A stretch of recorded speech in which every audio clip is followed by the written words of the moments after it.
Yes,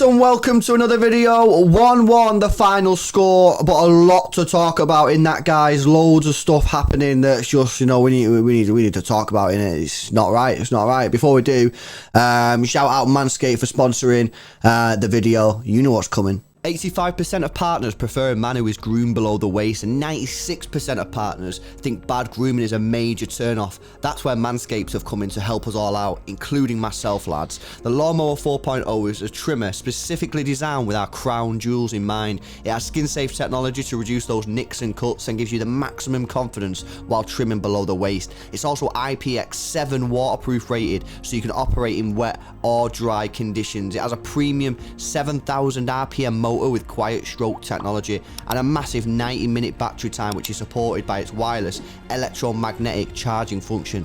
With the Performance Package 4.0, you'll get the Crop Reviver with witch hazel and powerful odor defense. This keeps your balls protected after a good shave.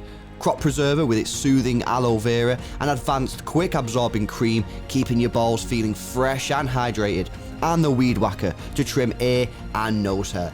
The Performance Package 4.0 has everything you need to keep you the most groomed man in the room. Use our code EXTRA20 XTRA20 at checkout and you'll save yourself 20% off your order and receive free international shipping.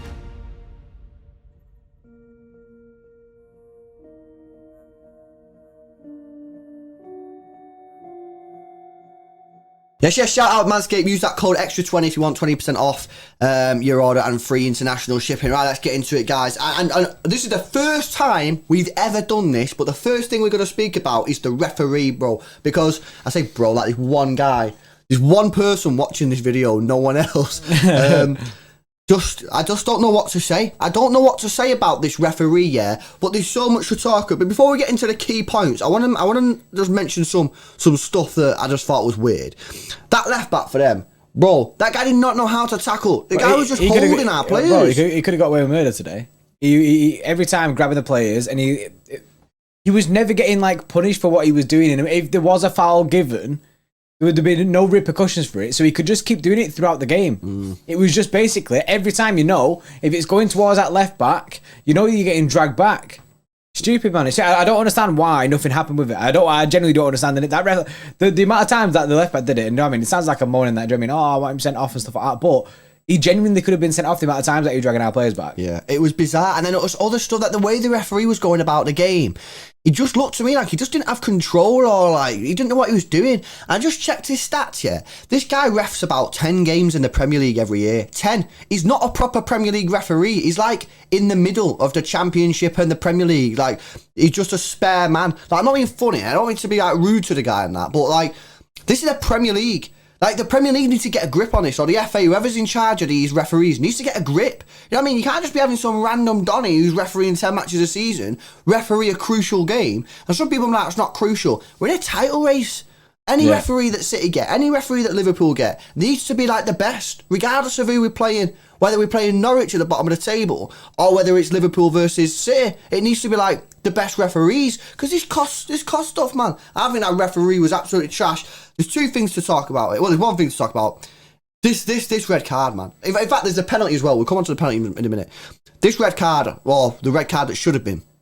You know what I'm on about? It's the tackle on Laporte. The guy's gone over, he's high-footed him, and his foot is hit his thigh. That's his leg, that's his thigh. Boom! Bro, no red. He gives a yellow card. VAR, no red. Like, what is this, bro? Bro, as soon as I seen this, I was like, red card. 100% red card. You know what I mean? I just don't think it's... I don't understand how you can't give us a red card. His foot's so high, he's completely missed the ball, and he's gone straight into Laporte's leg. It's high foot. He's not in control of his foot, so you know what I mean? It's reckless. He's gone straight into the guy's leg. It's a red card. It is a red card. It's dangerous play, man. It's dangerous play. I get the... Do you know what I mean? The referee should have seen that. The referee should have given him a red card, give him a yellow card. So the referee, obviously, because he's seen it, he gave him a yellow. But surely VAR should be looking at this as well. And VAR should be saying, yeah, that's a red card. It doesn't make sense. It doesn't make sense why VAR didn't intervene. And that's where another thing that's annoying, and which is obviously related to the referee, is the fact that the inconsistencies with VAR in this kind of situation. Like, we don't know a clear outline anymore of what a red card is. Because stuff that we've seen for Leicester gets red carded, but that doesn't get red carded. Do you know what I mean? So What's the way? Do you know what I mean? Can we just make the tackles like this every week now? Is that a thing? It's just stupid, bro. You know what I mean? Like, dangerous play, bro. If a player endangers another player by a tackle, it's a sending off. That he endangered him. You know what I mean? Just whilst we have the pictures on the screen and that, like we have this one in it, which is where obviously from the tackle today, and then we have this, which is Stones getting sent off against Aston Villa. Yeah. Right. And this is a red card. I don't understand why one's a red and one isn't. Nah. Do you know what I mean? It makes no sense. Which one there is more dangerous? For me, it's the Laporte one. Because if you think about it, guys, realistically, what damage is John Stones doing to the guy's dangly leg there? His leg's just going to go boom in a bit. With Laporte, I mean, you've all seen the photos of Laporte's leg.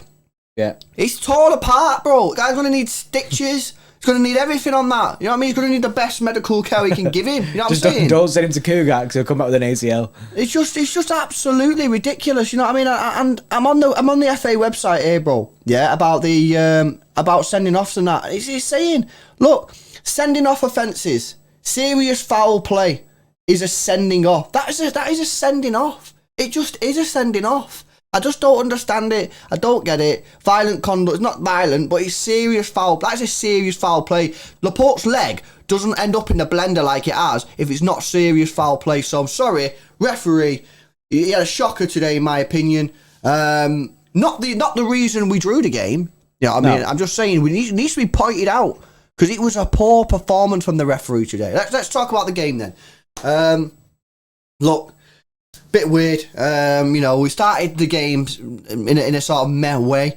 And then obviously we was going forward. Raheem Sterling had the chance to put Kyle Walker in behind it by a simple pass. I thought it was moving it about with quite a bit of energy and moving it about quite nice, you know what I mean? And it was looking good, you know what I mean? It was looking decent. Before they scored, it was looking all right. Sterling gets the ball. He has a brilliant opportunity to play in Kyle Walker on the right-hand side. Gets the pass horribly wrong. They counter-attack. And the next thing, the ball's in the back of the net. Don't really think there's too much you can complain about in terms of the goal we conceded. I've looked at it back. You know, it's a very good goal. You're splitting hairs, to be honest. Yeah, I just think, look, it's a mad finish. It's a great finish from Walker Peters. You said it perfectly in the watch song. There's one place the guy can put it in, he puts it exactly there. Yeah, it's one of them. The only place he can score is if he puts it in that sort of corner, and he doesn't. And that. Look, if you guys think we could have done better or player didn't do quite well, let us know in the comment section below, and I'll have another. I'm happy to review it again. You know, if you guys think that someone let us down in that play, let us know in the comments, and I'll review it again. But my initial thoughts are it's just one of them goals that you just have to say, right, well, fair enough. Coming back into it, we really struggled in the first half. I thought we had very few chances. You know, a lot of the players us on the counter as well, heavy. Yeah, we weren't really good. I thought Jack Grealish had a semi-decent game. You know, I thought it was one of his better games. But again, you know, you need the team to perform, and the team wasn't performing. I thought everyone was off pace today. Yeah, it was just the sloppy passes at times, which are killing the momentum and stuff like that. And then obviously Raheem Sterling is one of them. And then we had chances to win the game, basically. Even when we was like 1-0 down, you know what I mean? We had chances. Do you know what I mean? We had the Raheem Sterling glorious chance in the first half, where the keeper does really well to get. He gets low, do you know what I mean? He gets himself big and that, do you know what I mean? So it is difficult, but he needs to be scoring that. He's like literally right in front of goal. He needs to be scoring that. Yeah. But he just taps it towards the keeper. I think he has his head down, so he doesn't even, you know what I mean? He's just tapping it in, like, but he taps it at the goalkeeper. He needs to be scoring that, and then there you go. Then we're back in it straight away. And then reset, come back at half time, but obviously that didn't happen. Came back in the second half, and obviously we were moving the ball about nice. We're still, do you know what I mean, susceptible to the counter attacks because they were still happening. They hit the post twice. They easily could have scored. Do you know what I mean? But obviously they didn't, and then it was just about us getting back into it. And after a while, there's only so far you can go in it until the players just like the momentum dies, it all shifts. I mean, after the whole VAR controversy, everything died. The players looked dead on the feet, and it was just kind of in a position where you look at it and you're going, "What do we do here?" Innit? Like, how do we change this up? He maybe could have brought on fresh legs like Gundogan, but obviously he didn't. And it is disappointing. It's a disappointing result because we had so many chances at second half to actually win the game. Yeah, it's just shit. We got the goal. I don't even want to talk about it. I just want to go straight into player ratings. Yeah, we got it's one of them games. Basically, we can't win them all. That's all I was saying. The way I made myself feel better is you can't win them all forever.